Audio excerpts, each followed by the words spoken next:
Bonjour à tous et à toutes.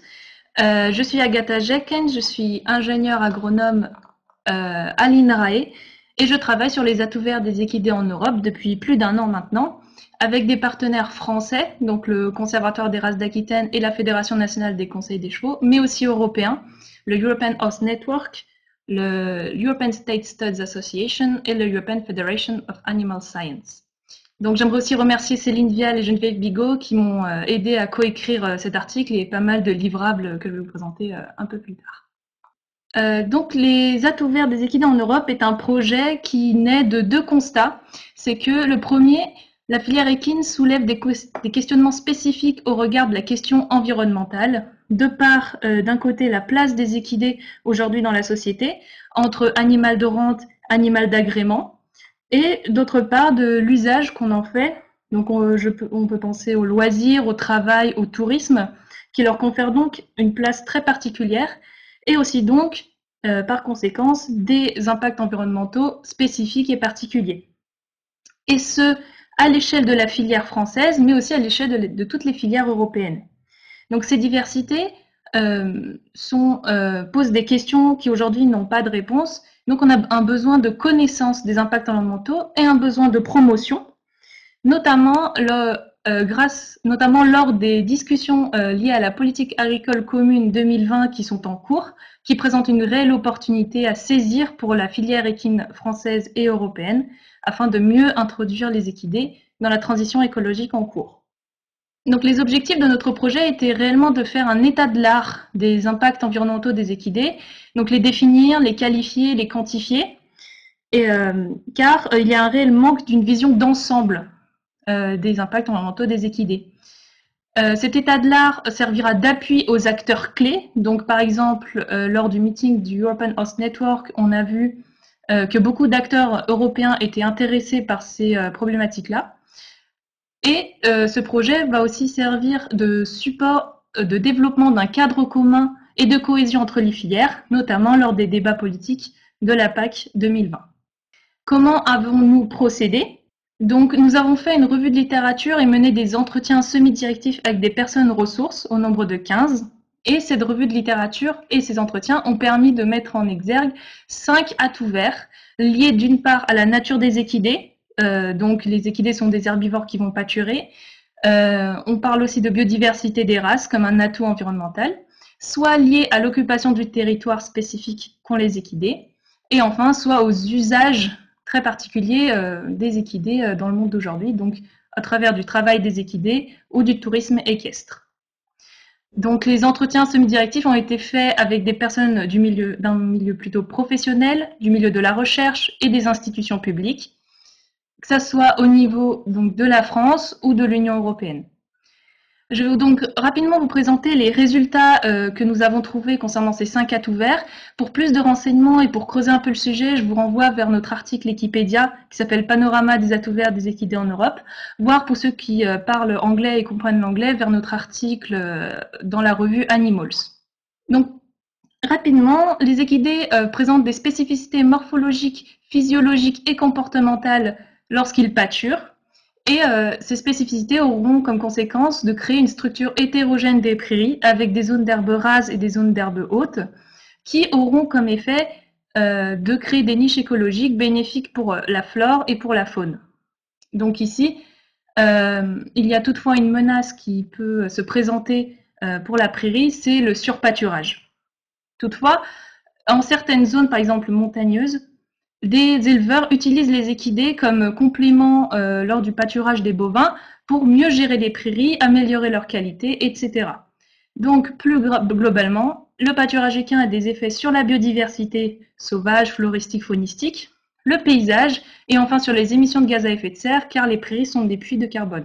Le deuxième atout vert lié à la nature des équidés sont la biodiversité domestique. Et ici, nous mettons en avant deux notions cruciales, la biodiversité au sein d'une race, donc on va parler de génétique, de consanguinité, et enfin la diversité entre les races, donc là on va plutôt parler de différence de type, de format d'équidés, donc les poneys ou les chevaux de trait, qui est important à conserver car chaque type et format va répondre à différents usages ou besoins qui eux-mêmes sont liés à des territoires particuliers, donc à un environnement particulier qui va façonner lui aussi certaines races. Donc on va parler de races locales. Et ces races locales vont avoir des rôles et des valeurs environnementaux bénéfiques pour l'environnement, donc soit l'utilisation pour de la traction animale, ou bien la réintroduction de populations semi-sauvages, comme vous pouvez le voir sur l'illustration à côté, qui peut avoir un effet sur certains territoires, dans la gestion de certains territoires, ou dans le cas du tourisme lent, où les races locales peuvent avoir un réel bénéfice, un réel atout. Pardon. Les équidés présentent aussi des atouts car ils occupent des territoires particuliers comme les zones périurbaines, qui sont des zones de transition entre l'agriculture et l'urbanisation. Donc les équidés sur ces zones-là sont qualifiés par certains auteurs d'urbanisation douce, même si parfois, si leur chargement est trop élevé, leur présence peut être appelée l'orciculture. Donc là, peut présenter des menaces pour l'environnement, comme par exemple pour le sol ou pour les cours d'eau. On peut penser à certains centres équestres avec beaucoup de chevaux sur très peu de surface en zone périurbaine, voire urbaine. Les équidés sont bien sûr aussi présents en zone rurale, de par une présence directe, donc là on va parler du pâturage tout simplement, comme tout à l'heure, mais aussi indirecte, donc on peut penser à tous les agriculteurs qui fournissent du foin ou des céréales aux équidés, et on voit du coup que les équidés sont présents en zone rurale indirectement. Et enfin, les équidés sont présents en zone sensible, donc qui présentent des contraintes pour l'agriculture. Donc ici, deux exemples rapides. Donc les montagnes, comme je vous ai parlé du pâturage mixte, mais aussi les parcours méditerranéens, donc l'exemple du cheval Camargue, qui lui va donc façonner son environnement, et les parcours méditerranéens qui sont des zones sensibles à conserver. Les équidés sont aussi utilisés dans le cadre de différents travaux. Ils sont considérés comme source d'énergie renouvelable par certains auteurs, car ils vont ingérer des produits issus de la photosynthèse, qui est donc une énergie renouvelable. Ils permettent de gérer des zones non mécanisables, comme par exemple trop pentues en zone de montagne ou trop étroites, donc dans certaines forêts, avec un bilan carbone moindre. Mais il faut bien sûr poser une limite liée à l'alimentation de l'équidé, qui doit donc durer toute l'année, au contraire des machines, et le grand ratio du temps de travail et de la surface travaillée. Donc pour trouver un compromis entre les machines et les animaux, il est possible de combiner la traction animale à des outils motorisés, comme on peut le voir sur la photo. Enfin, les équidés sont utilisés dans le tourisme équestre et équin. Donc le tourisme équestre est le tourisme accompagné d'un cheval ou monté sur un cheval, qui a l'image d'un tourisme durable, qui crée et entretient des sentiers qui sont utilisés par d'autres usagers, comme par exemple les cyclistes ou les randonneurs. Il y a très peu d'études qui comparent les cyclistes, les randonneurs et les équidés, et la seule que j'ai trouvée parle d'une compaction du sol et d'érosion dans le cas des trois acteurs, même si bien sûr les équidés ont un impact plus sévère sur le sol que les deux autres, étant donné le poids de l'animal. Mais les équidés présentent un atout dans le transport des graines, donc soit dans leur estomac, soit sur la fourrure ou le matériel, qui peut être bénéfique pour l'environnement et pour les zones qui sont pauvres en biodiversité florale. Mais d'un autre côté, une nitrification des cours d'eau, donc une menace pour la qualité de l'eau à cause des déjections déposées trop près. Et enfin, donc j'ai parlé du tourisme équestre, mais il y a aussi le tourisme équin. Le tourisme équin a une définition très très large, car c'est tout le tourisme qui est en lien plus ou moins direct avec les équidés. Donc par exemple, on peut penser aux compétitions équestres, aux musées, aux foires, aux salons. On peut aussi penser, si on va vraiment très loin, aux films et au cinéma. Donc ici, étant donné cette définition, c'est très difficile de quantifier les impacts environnementaux de ce tourisme équin, même si des études ont été faites, donc par exemple sur l'impact environnemental des événements équestres dont on a parlé plus tôt dans la journée. Tous ces résultats peuvent être utilisés à différentes échelles, donc à l'échelle locale pour le transfert de connaissances et la sensibilisation, l'échelle nationale sous forme de support de communication. Donc vous avez un exemple ici à droite d'une note que l'on a publiée en février sur les atouts verts des équidés en France. Nous avons fait aussi une version anglaise. Toutes ces connaissances doivent être centralisées au sein des mêmes livrables pour qu'ils servent réellement d'argumentaire pour mettre en avant la filière équine dans les discussions politiques, donc que ce soit en France, mais aussi en Europe. Donc à l'échelle internationale, nous souhaiterions améliorer le transfert des connaissances et de pratiques entre les pays européens. Quelle est la suite du projet? Donc là, on a parlé vraiment de la définition des atouts verts, et nous souhaiterions maintenant savoir réellement ce qui se passe dans chaque pays européen.